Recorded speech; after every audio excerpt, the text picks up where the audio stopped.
Mike Nason, same score as yesterday. How would you compare the both matches? I thought we had more energy yesterday. I thought we were a little bit stronger. Thought we through moments of the game we played well, and then other moments we kind of sat back and didn't carry the game as much as we should have. But good job on them. Their goalie played well defensively. They took away the middle of the ice a lot, made it tough for us to get to the second and third chances, and made it tough for us to get any easy scoring chances. So good job for Zoetermeer. You keep it simple enough. Sometimes we didn't. That's what we talked about between periods, is being simple. Sometimes we're trying to do too much, and you don't need to score a goal every shift. You don't need to create a scoring chance to have a good shift. You have to, just be solid all the way through and wear the other team down, and when you get your chances, finish on them. I said it to Dennis. Good things happen when you put pucks at the goal.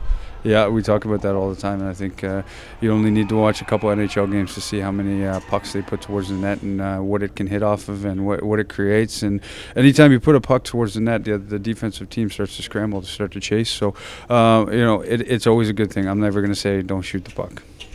You got to give credits to their goalie, though. Yeah, he played. He played yesterday too. Yeah, he played well yesterday too. He stopped. I think he stopped about 94 shots in 2 games. So, he made quite a few saves. So, good job for them and their team defensively. They did a good job in their zone. And now, Baker final.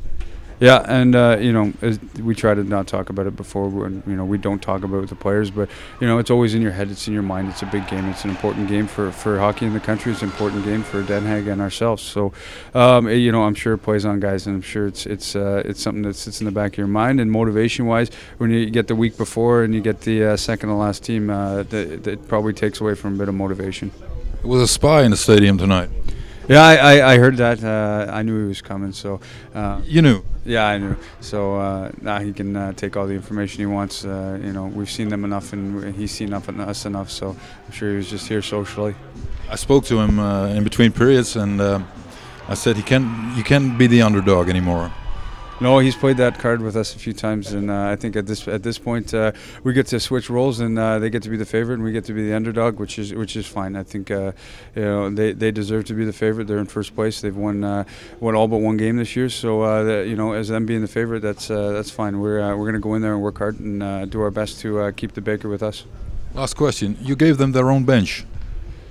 I don't know if we gave it to him. I wasn't involved in the decision process. I was told that logistically it made more sense to have them on that side and us on that side. You got a problem with that or not? I don't really have a problem with it. I don't think it makes that much of a difference. We're wearing our home jerseys. We have last change. I think it's petty to try and say, hey, we want to take their dressing room or bench. The game's played on the ice, and those things are small details. The biggest one for us was getting last change. I wish you all the best of luck next week. Thank you.